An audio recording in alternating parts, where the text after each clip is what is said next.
इस कहानी की शुरुआत ऑस्कर नाम के एक बौने लड़के से होती है, जो अपनी हवस मिटाने के लिए अपनी नौकरानी से लेकर अपने पड़ोसी तक को नहीं छोड़ता है और उनको प्रेग्नेंट कर देता है। ये कहानी ऑस्कर के कारनामों से भरी हुई है। तो चलिए देखते हैं ऑस्कर और क्या क्या कारनामे करता है। इस मूवी का नाम है टिन ड्रम। इसे 1979 में रिलीज किया गया था। इस कहानी की शुरुआत में हम लोग एना नाम की एक औरत को देखते हैं, जो कि अपने खेतों में काम कर रही होती है। तभी वहाँ पर जोसेफ नाम का एक आदमी भागता हुआ आता है और पुलिस से छुपने के लिए उसकी मदद मांगता है।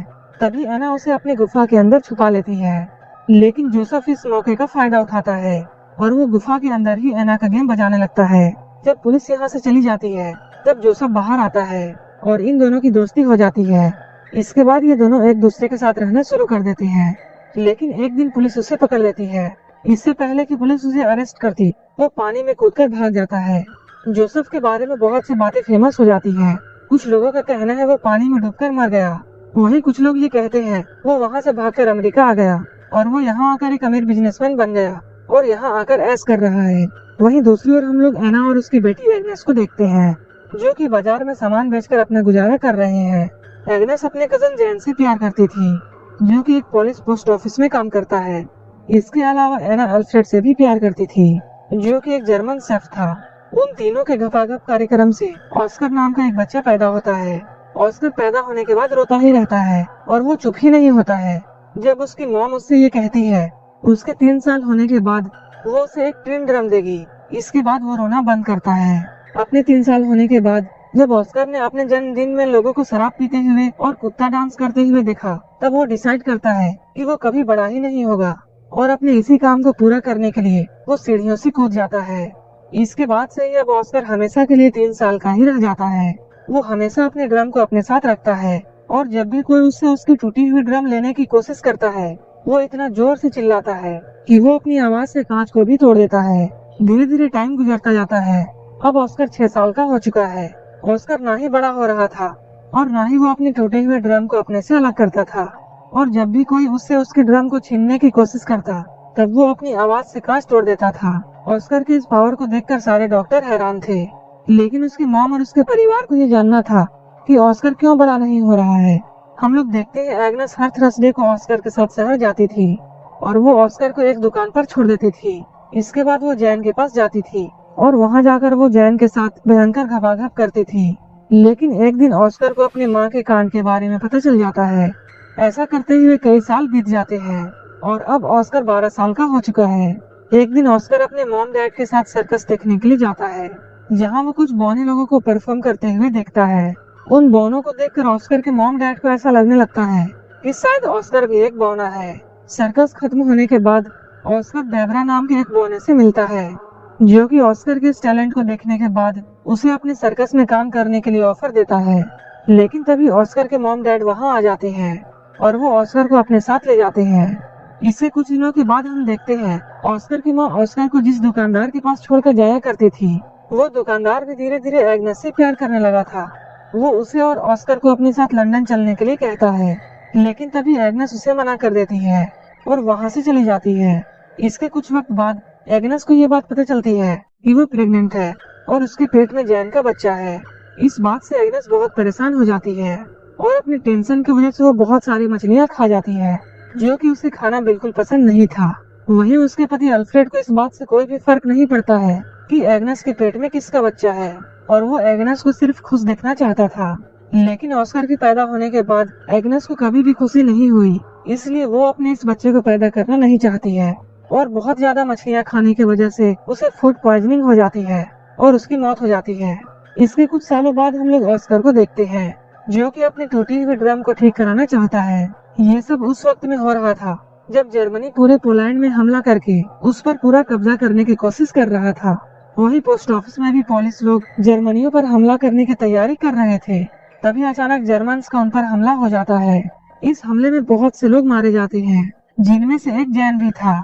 ऑस्कर इस हमले से किसी तरह बच जाता है और वो यहाँ से भाग जाता है। इसके कुछ दिनों बाद हम लोग देखते हैं अल्फ्रेड एक 16 साल की लड़की जिसका नाम मारिया है, उसे अपने दुकान में काम करने के लिए रखता है। मारिया दुकान के साथ साथ ऑस्कर का भी ध्यान रखती थी। धीरे धीरे ऑस्कर को मारिया से प्यार होने लगता है। ऑस्कर की उम्र भी मारिया जितनी ही थी, लेकिन मारिया को इस बात पर यकीन नहीं था और वो ऑस्कर को अभी भी बच्चा मानती थी। जब एक रात अल्फ्रेड किसी काम से शहर से बाहर जाता है, तब वो मारिया के बेड के पास जाता है और वो एक चूहे की तरह उसके कंबल में घुस जाता है और घपाघप करने लगता है। मारिया को भी ऐसा करने में अच्छा लगता है, इसलिए वो ऑस्कर को नहीं रोकती है। धीरे धीरे ऑस्कर उसके और भी करीब आने लगता है, लेकिन अचानक एक दिन उसे ये बात पता चलती है कि मारिया का अफेयर अल्फ्रेड के साथ चल रहा है और मारिया अल्फ्रेड से बहुत प्यार करती थी, लेकिन अल्फ्रेड सिर्फ उसका यूज कर रहा था। मारिया इस बात से बहुत ज्यादा दुखी होती है और वो रोने लगती है। इस मौके का फायदा उठाकर ऑस्कर उसके पास आता है और उसे संभालने की सोचता है, लेकिन मारिया को बहुत गुस्सा आता है और वो ऑस्कर को बौना कहकर उसके पिछवाड़े पर लात मारती है। कुछ महीनों बाद हम लोग ये देखते हैं कि मारिया अल्फ्रेड के बच्चे की मां बनने वाली थी और ऑस्कर उस बच्चे को मारना चाहता था, लेकिन मारिया ऐसा होने नहीं देती है। कुछ दिनों बाद मारिया एक लड़के को जन्म देती है। उस बच्चे को पाकर सभी लोग बहुत खुश होते हैं, लेकिन ऑस्कर ये सब देखकर बिल्कुल भी खुश नहीं था, क्योंकि उसे ऐसा लगता था जैसे वो बच्चा उसी का है। वहीं दूसरी ओर हम लोग ऑस्कर के दोस्त बेबरा को देखते हैं, जो कि वर्ल्ड वॉर 2 के दौरान नाजी आर्मी में एक बड़ी पोस्ट पर काम कर रहा था। फिर एक दिन वो ऑस्कर को भी अपनी टीम में आने के लिए बोलता है। ये लोग पेरिस में एक परफॉर्मेंस करने वाले थे। ऑस्कर इन लोगों के साथ मिलकर सारे लोगों को अपना टैलेंट दिखाता है। उनके साथ काम करते हुए उसे अपनी टीम की एक लड़की जिसका नाम रोज बीता है, उससे प्यार हो जाता है। अब कई दिन ऐसे बीत जाते हैं। अब ऑस्कर अपने बौने दोस्तों के साथ बहुत खुश था और वो अपनी जिंदगी अपने हिसाब से जी रहा था और वो जब चाहे जैसा कर सकता था। लेकिन एक दिन अचानक अमेरिकन का वहाँ हमला हो जाता है। ऑस्कर की गर्लफ्रेंड रोजबीता इस हमले में मारी जाती है। उस हादसे के बाद ऑस्कर अपने घर वापस आ जाता है। यहाँ आकर वो मारिया के 3 साल के बेटे को एक वैसा ही ड्रम गिफ्ट करता है जैसा कि उसे अपने 3 साल की उम्र में मिला था।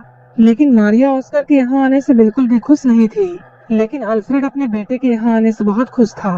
अल्फ्रेड अपने बेटे को उन लोगों से छुपा कर रखता है जो कि ऑस्कर को हॉस्पिटल ले जाकर उसका इलाज करना चाहते थे, क्योंकि अल्फ्रेड को ऐसा कभी नहीं लगता था कि ऑस्कर आम लोगों से अलग है। शहर की हालत धीरे धीरे बिगड़ने लगती है। इसके बाद डर के मारे अल्फ्रेड अपने पड़ोसी लीना और अपने बेटे ऑस्कर को बेसमेंट में छुपा कर रखता है। इसके साथ अल्फ्रेड को अपने नाजी होने की बात भी छुपानी पड़ती थी, लेकिन अचानक एक दिन रशियन सिपाही उनके घर पर घुस जाते हैं और वो अल्फ्रेड के सामने ही लीना के साथ जबरदस्ती करने लगते हैं। वहीं अल्फ्रेड को नाजी सिपाही होने की बात छुपाने के लिए ऑस्कर उसे एक चिन्ह देता है जिस पर नाजी होने की बात लिखी हुई थी। तभी अल्फ्रेड उस चिन्ह को निगल लेता है, लेकिन वो चीज जाकर अल्फ्रेड के गले में फंस जाती है और उसकी मौत यहीं पर हो जाती है। अगली सुबह मारियस नाम का एक आदमी अल्फ्रेड की दुकान पर आता है और अब वो उस दुकान का नया मालिक था।